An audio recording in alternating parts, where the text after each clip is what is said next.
Okay guys, so welcome back. We're here with a deck list for my Kykar. So Kykar likes non-creature spells, it's a Jeskai commander, so it's also a flyer 3/3, so it's really good. Just for poking bits of damage here and there, but that's all I'm going to say about the commander because we want to get to the juicy stuff, don't we? So, I run 2 land that tap for any colour in my deck. That's Command Tower and Mystic Monastery. Mystic Monastery I would prefer to have something better, but Mystic Monastery does the trick. It enters tapped, but it still taps for all colours. Same as Command Tower. Okay, so now I'll go through the Azorius, so Hallowed Fountain, Glacial Fortress, Nimbus Maze, and Temple of Enlightenment. I run these 4 just because they all have some form of utility or enter the battlefield untapped and tap for any colour. And Temple of Enlightenment, it has utility of scrying 1. Let's make sure I'm going to put that the right way. Next, I only run 3 Boros lands, just because it's not the main colours of the deck. The main colours are blue, so I run the Shock, the Check, and the Temple. And last but not least, I run Steam Vents, Sulphur Falls, Fiery Islet, and Temple of Epiphany. Epiphany is really good just because it does the scry 1. Fiery Islet, it's a stored draw that I can then use later. Sulphur Falls is the check land, and Steam Vents is the shock land. So, now on to basics. I run 4 planes. So white is the least represented colour in the deck, but it's really good just because these planes are gorgeous. Just look at them. These are the Standard Showdown 2019 lands. I will put one up here just so you can see what happens in a minute. I run 7 islands. So 7 islands, it's the most basic lands I run in this deck, but the islands are just pretty. Look at them. Okay, put one up there. Next I run 6 mountains. Mountains are really good, but they're just pretty. So these are all the Standard Showdown ones, and I'll show you now. If you put them all together, so they create a panoramic view of, I don't know which plane, but it's really cool. Next, I've got 4 utility land, so I run Mystic Sanctuary to rebuy my instant sorceries, of which there are a lot. Castle Vandrous, scries 2 for 4 mana. It's good because I will always have an island in play. Reliquary Tower. No maximum hand size, enters untapped. Cryptic Caves, another one similar to Fiery Islet. It stores draw for later. It's really good. Okay, next, Planeswalkers. 2. So I run Ral Storm Conduit. So whenever I cast or copy an instant or sorcery spell, Ral Storm Conduit deals 1 damage to target opponent or planeswalker. It's really good. Really, really good. Also, +2 to scry 1 or -2 whenever I cast my next instant or sorcery. This turn, copy that spell. You may choose new targets for the copy. Really good. Chandra. Its first +1 is card draw, basically, or card draw or burn. If I get land, it's always burn, but usually I do get a spell because I don't run that many land in this deck. The other +1 is just ramp, add 2 red. And then Chandra, Torch of Defiance, deals 4 damage to target creature for -3. You can do that when it comes in because it enters with 4. It's good. And then -7, you get an emblem with, whenever you cast a spell, this emblem deals 5 damage to target creature player. I don't aim for the ultimate on Planeswalkers, but this is one that's super powerful in this deck. Okay, creatures. So, I run Soulfire Grandmaster. So my instants and sorceries have lifelink, and I may pay 2 red or blue The next time you cast an instant or sorcery this turn, put that card into my hand instead of your graveyard as it resolves. It's really good. It's so good. I actually really like this card because it helps with certain loops that I like to do. Next, got an Electromancer. Not much to say about it because most people know what it does, but instant sorceries cost 1 less to cast. Dockside Extortionist. It's really good. I don't tend to flicker it because I don't like running that kind of loop, but here you go. When it enters the battlefield, create X treasure tokens where X is the number of artifacts and enchantments my opponents control. Next is Dualcaster Mage, copies instants and sorceries, and it has flash. Ephara. Ephara is really good with the next card I'm going to talk about. I'll show that at the end of the video. So it's indestructible as long as my diversion to white and blue is less than 7. It's not a creature. Beginning of each upkeep, if you had another creature enters the battlefield under my control last turn, draw a card. It's really good. Locust Guard. Flying, whenever I draw a card, create a 1/1 with haste. 2 red and blue, draw a card, then discard a card, and when it dies, return it to my hand at the beginning of the next turn step. Next, Niv-Mizzet Parun. This spell can't be countered, it's got flying, it's a 5/5, and whenever you draw a card, Niv-Mizzet Parun deals 1 damage to any target. Whenever a player casts an instant or sorcery, I draw a card. It's really good. You try to count my spell, I'm just going to draw a card. Alright. Next is Enchantments. So I run 5 enchantments. First is Search for Encanter. At the beginning of my upkeep, look at the top card of my library, you may put it into your graveyard, then if you have 7 or more cards in graveyard, you may transform. So the transform Azcanta is Azcanta the Sunken Ruin. And then it's taps for a blue or 2 and a blue, tap, look at the top 4 cards of my library and may reveal a non-creature, non-land card from among them, put it into my hand, put the rest on the bottom of the library in any order. So it doubles as card selection / card draw when it flips. It's really good. I really like it. Next, Impact Tremors. Because I have a lot of creatures entering from Kykar's ability. So whenever I cast a non-creature spell, create a 1/1. And it's whenever a creature enters the battlefield, deals 1 damage to each opponent. It's just good. Jeskai Ascendancy, because I flood the board with creatures, I like to buff those creatures with the first effect. Whenever you cast a non-creature spell, creatures I control get +1/+1 until end of turn. Untap those creatures. And whenever you cast a non-creature spell, you may draw a card. If you do, discard a card. So it's card selection again. Heuristic Study, most people know what this does. But whenever an opponent plays a spell, I may draw a card unless that pair plays 1. And Smothering Tithe, it's similar to Heuristic Study, but when they draw cards, I get mana instead. Unless they pay 2.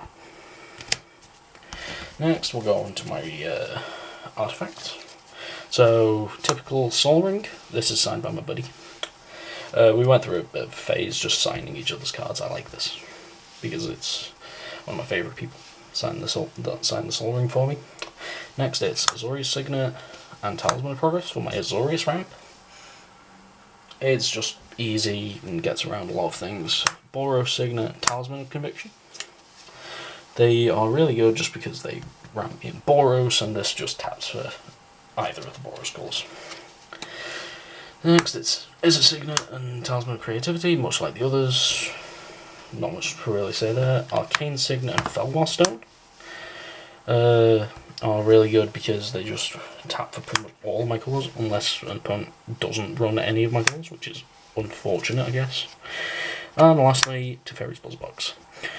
Works really well with Smothering Tithe, because more people drawing cards equals more mana for me, and I like mana. I do like my mana in the stack. So I will scoop those up.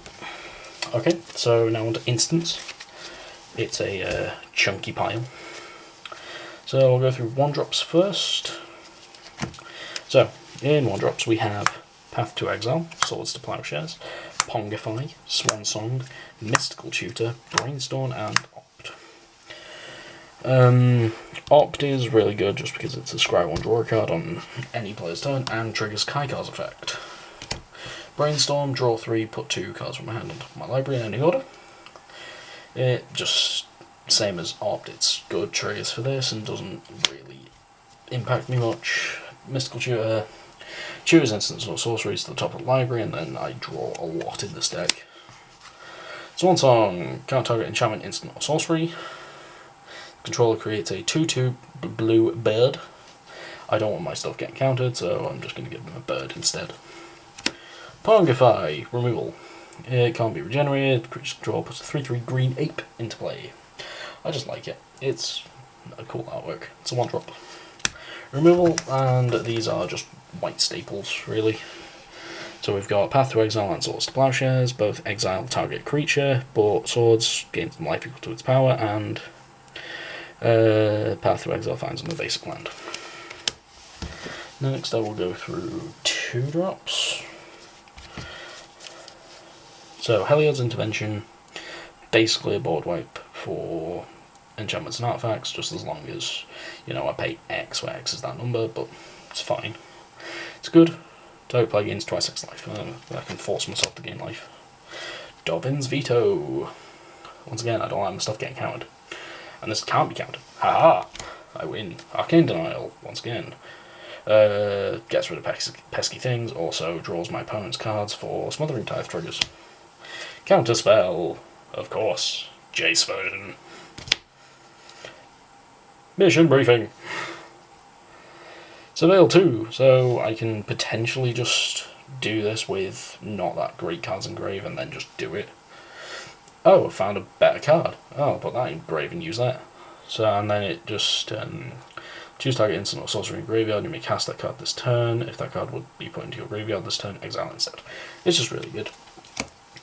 Increasing Vengeance.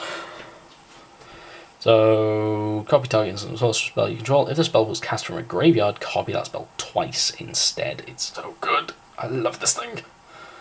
And it's got flashback for 5 mana, but it's a 2 mana spell. Next, Comet Storm. It's got multi-kicker, so it can target multiple things or opponents, and it's choose target creature or player, then choose another target creature or player for each time it was kicked. Comet Storm deals X damage to each of them, and it's a X and 2 red spell. And it's a burn spell! Ooh, I wonder what my plan is. I like this deck. Counterflux. Once again, this spell cannot be countered, but it counters instants and sorceries. It counters anything, actually. And I can overload it to counter some, I don't know, storm players. I don't know. Chaos Warp. Yep. Chaos Warp is really good. It just gets rid of pesky permanents that can't be destroyed. Settle the wreckage. Oh, you attack me? No, no, no. Have some land instead. Fury Storm. This goes really well with Ral, and it also copies into sorceries, which I like to do in this deck. Expansion Explosion. So it's first off, Expansion. Choose target instant or sorcery spell with converted mana cost 4 or less, choosing cards for the copy. I like that part. But the better part, Explosion. Deal X damage to any target, and then target player draws X cards. I really like that, because I like targeting my opponents to damage and me draw. Emergency Powers. So it's a 7 mana spell, but each player shuffles his hand and graveyard into the library, then draws 7 cards. Exile Emergency Powers. Addendum. If you cast a spell during your main phase, you may put a permanent card with convert mana cost 7 or less from your hand up to the battlefield. I like this card. It draws cards. Oh, whoops. Make sure that's correct. Commit to memory. So commit is the instant part of this with 4 mana. Put target spell or non-land permanent into its owner's library second from top. And then the sorcery, Memory. Aftermath. Cast a spell only from your graveyard, then exile it.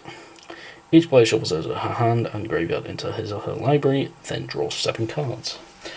You'll notice a slight theme appearing of everyone drawing cards. Serum Visions. It's a cantrip. I like this. And it's also pretty. Look at it. Look at the pretty. And it's draw a card, scry 2. Next is Pre-Ordain. It's the same card but in different order. Scry 2, then draw a card. Haha! I like this. Portent. Slow Ponder. for those of you who play Magic a long time. Look at the top of the cards of target player's library, then put them back in any order. You may have that player shuffle their library, draw a card at the beginning of the next turn up, keep slow ponder, because it draws at the next turn. Next is Gamble. Search library for a card, put that card into your hand, then discard a card at random. Usually, in my case, search my library for a card, put that card into my hand, discard that card. Yes. Winds of Change. Each player counts the cards in his or her hand, shuffle those cards into his or her deck, then draws that many cards. This is old wording, but it basically just means each player shuffles their hand into their libraries, then draws that many cards. Faithless Looting. I need to draw cards and it has flashback, so I cast more cards and get more things. Let's go through the 2 finales I run. I don't run the white one because it's just not as good as these in this deck. So the blue, draw X cards. If X is 10 or more, instead shuffle your graveyard into your library, draw X cards, untap up to 5 land, and you have no maximum hand size for the rest of the game. Then exile this, because doing this multiple times in one game is just not fair. Apparently. Next, Finale of Promise. Cast up to 1 target instant and up to 1 target sorcery from your graveyard, each with converted mana cost X or less. Expel. If a card was cast this way, it will be put into your graveyard. This turn, exile it instead. If X is 10 or more, copy each of those spells twice. You may choose new targets for the copies. Next is Jaya's Emulating Inferno. Jaya's Emulating Inferno is a legendary sorcery, so I must have a legendary permanent. Or planeswalker. Yes. Deals X damage each of up to 3 targets and is a X and 2. Next I will go through the 2 3-drops. They are both wheels. So the first is Windfall. Each player discards his or her hand and draws cards equal to the greatest number discarded this way. It's 2 and a blue, and I love this artwork and border. Next, Molten Psyche. 1 and 2 red. Each player shuffles the cards from his or her hand into his or her library, then draws that many cards. Metalcraft. I run a few artifacts in here. If you control 3 or more artifacts, deal damage equal to the number of cards that player has drawn this turn. Yes. Yes. I wheel and wheel and wheel, and then cast this, they die. Next we have Wrath of God. Destroy all creatures that cannot be regenerated for 2 and 2 white. Past in Flames. Sorcery. Each instant or sorcery card in your graveyard has flashback until end of turn. The flashback cost is equal to his mana cost. I like casting multiple things and multiple ways. Fumigate. Yes. 3 and 2 white for destroy all creatures. I get 1 life for each creature destroyed this way. I like this artwork. It's got a pretty Thopter on it. Time Wipe. Yes. Tef. My boy. Tef. Or Idris Elba, as we all know. 2 white and a blue. Sorcery. Not whenever. Return a creature you control to its own hand, then destroy all the creatures. I'll just return this. Time Reversal. It's a wheel for 3 and 2 blue. Sorcery. Each player shuffles his hand and graveyard into his own library, then draws 7 cards. Exile Time Reversal. Hello, we have Reforge the Sword. 3 and 2 red. Each player discards his hand and draws 7 cards, and it has Miracle. You may cast this card for its Miracle cost when you draw it, if it's the first card I drew this turn. I like this, and I love the artwork. It's from Avison Restored. Echo of Eons. It's essentially the same as Time Reversal, but 6 mana, and it has Sorcery. Each player shuffles his hand and graveyard into their library and then draws 7 cards. Flashback. 2 and a blue. Yes, it has flashback. And look at that artwork. Treasure Cruise. Delve. Each card you reveal from your graveyard while casting the spell pays for 1 of its generic mana. It's an 8 mana spell. Usually 1 mana. And exile 7. Draw 3 cards. Next is Blasphemous Act. A 10 red. For sorcery, the spell costs 1 less for each creature on the battlefield. Deal 13 to each creature. I got a feeling this was meant for Emrakul. Anyway, I will now go and find the combo pieces. Okay, I'll go through the more complicated combo first. So you've got both of these on board. You have 10 mana available right now. First, we activate this using 4 mana. Cast this using 6, so this is Echo of Eons. This is a wheel, so everyone will be drawing cards, and they probably won't have enough mana to pay for everything. I will more than likely have 21 mana generated every time. And this will bounce back to my hand as it resolves because of Soulfire's effect, and just keep going until I have a hand that I win. Simple 3-card combo, but this is a fun way to win. Next, we have Ral, Pre-Ordain and Fury Storm. I will show you how this works. So, you cast Kykar at least once. You cast Pre-Ordain. Ral trigger. In response to the Ral trigger, Fury Storm. Fury Storm copies itself, but the original has to copy Pre-Ordain. The copy of Fury Storm targets Fury Storm. You keep targeting Fury Storm with your new copies of Fury Storm until you burn everyone to death with Ral, because whenever you copy an instant or sorcery spell, deal 1 damage to target opponent or planeswalker. You can just choose who comes first and second. You can even just murder yourself with it, I don't know. Choose what you want. And thank you guys, I'll see you next time.